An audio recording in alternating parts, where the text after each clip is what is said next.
Quando chegar a um ponto em que o presidente não tiver mais saída e for necessário uma medida enérgica, 115 mil. Ele é que será taxado como ditador.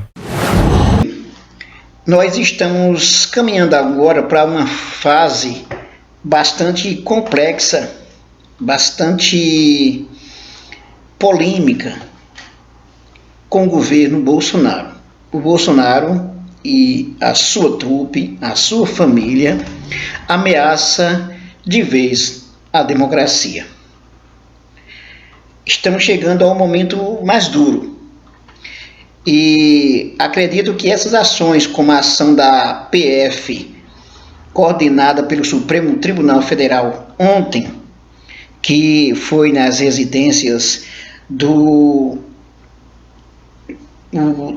deputado Roberto Jefferson, do Alan dos Santos, o blogueiro das fake news, do Luciano Hang, do empresário também da Rede Fit aí. Essa ação ela foi muito importante para tentar conter essa sanha autoritária e desrespeitosa do gabinete do ódio. Mas aí vem a reação. Ontem, o filho do Jair Bolsonaro, o Eduardo Bolsonaro, ele ameaça claramente com a ruptura. Todo mundo já deve saber que a família Bolsonaro adora essa temática aí da ruptura, da ditadura.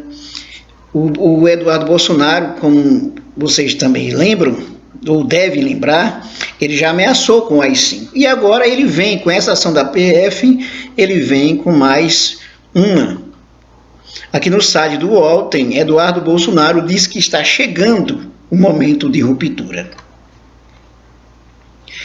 O deputado federal Eduardo Bolsonaro, do PSL de São Paulo, criticou ontem a atuação dos ministros do STF, Alexandre de Moraes, que autorizou mandados de busca e apreensão contra aliados do presidente Jair Bolsonaro e Celso de Mello, responsável pela investigação da suposta interferência de Bolsonaro na Polícia Federal. O parlamentar afirmou não ter dúvidas de que será alvo de uma investigação em breve e disse que participa de reuniões em que se discute quando acontecerá um momento de ruptura no Brasil. Quando chegar ao ponto em que o presidente não tiver mais saída e for necessária uma medida enérgica, ele é que será taxado como ditador, afirmou em uma transmissão ao vivo, blog da Terça Livre, do Alan dos Santos, que é o blogueiro das fake news. E veja bem, mais uma vez aqui, o Eduardo Bolsonaro reforça aquela proposta lá do AI-5. Ele não fala em AI-5, mas fala aqui no momento da ruptura e colocando a culpa nos outros. Olha, se o Bolsonaro virar ditador, a culpa não é da gente. Né? Ele quer dizer isso, ele está dizendo isso. Santos é um dos alvos da operação de ontem contra empresários, políticos e apoiadores de Bolsonaro investigados por divulgar notícias falsas e ameaças contra autoridades da República, com o ministro do Supremo e seus familiares. Além de Santos, a deputada Bia Kicis, do PSL de São Paulo, outra investigada pelo inquérito das fake news, também participou da transmissão ao lado de Olavo de Carvalho, guru do bolsonarismo, e do médico Ítalo Marcilli. Após criticar Moraes e Mello, Eduardo começa uma linha de raciocínio sobre por que pode haver uma ruptura institucional. Segundo ele, após a saída do ex-ministro Sérgio Moro do governo, o Supremo divulgou o vídeo de uma reunião secreta. A gravação foi citada por Moro como possível prova de que Bolsonaro interferiu na PF e depois solicitou o celular do presidente da República. Ao contrário do que disse Eduardo, o Supremo não pediu o celular de Bolsonaro.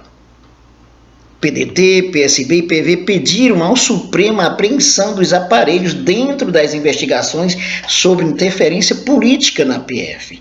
Mello, então, encaminhou a Aras os pedidos dos partidos para que a Procuradoria-Geral da República emita um parecer o PGR deve, inclusive, se posicionar contra a apreensão dos celulares do presidente, e foi o que ocorreu já.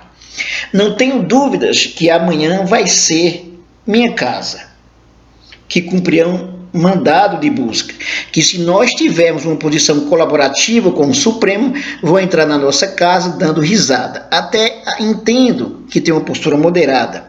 Vamos dizer, para não tentar chegar a momento de ruptura, a momento de cisão ainda maior, o conflito ainda maior. Entendo essas pessoas que querem evitar esse momento de caos. Mas, falando bem abertamente, a opinião de Eduardo Bolsonaro não é mais uma opção de si, mas sim de quando isso vai acontecer, afirmou o parlamentar. E não se enganem, as pessoas discutem isso, essas reuniões entre altas autoridades, até a própria reunião de dentro de setores políticos, eu, Bia, etc. A gente discute esse tipo de coisa porque a gente estuda história. A gente sabe que a história vai apenas se repetindo, não foi de uma hora para outra que começou a ditadura na Venezuela, foi aos poucos. Engraçado que, na verdade, o que o Bolsonaro está fazendo é uma imitação do Maduro, né? Uma imitação do Maduro no caso de, por exemplo, armar a população e impor também, de certa forma, os seus interesses. Eduardo repetiu o argumento usado por outros bolsonaristas de que o inquérito das fake news é inconstitucional porque teve início por ato de ofício de ministro Dias Toffoli, presidente do Supremo Tribunal Federal, e não contou com a participação da PGR.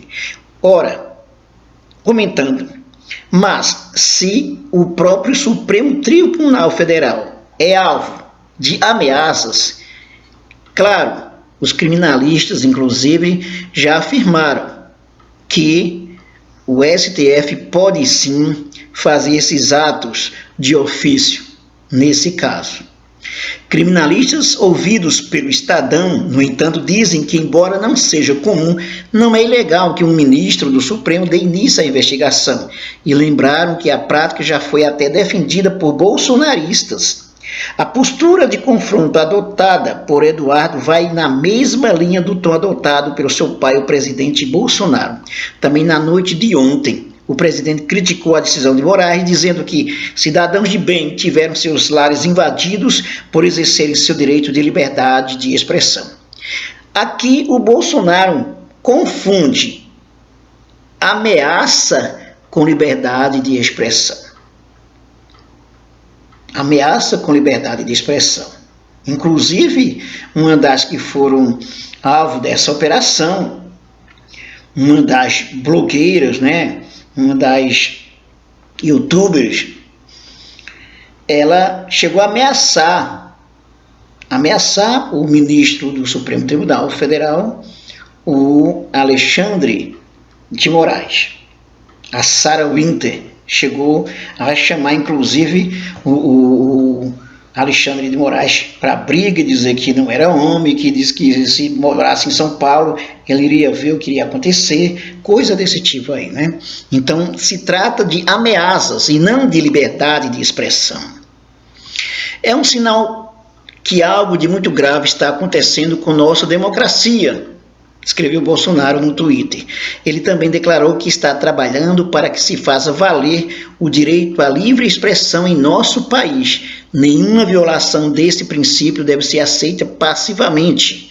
Então, mais uma vez, o Bolsonaro está chamando aí o povo para briga, para enfrentar inclusive o Supremo.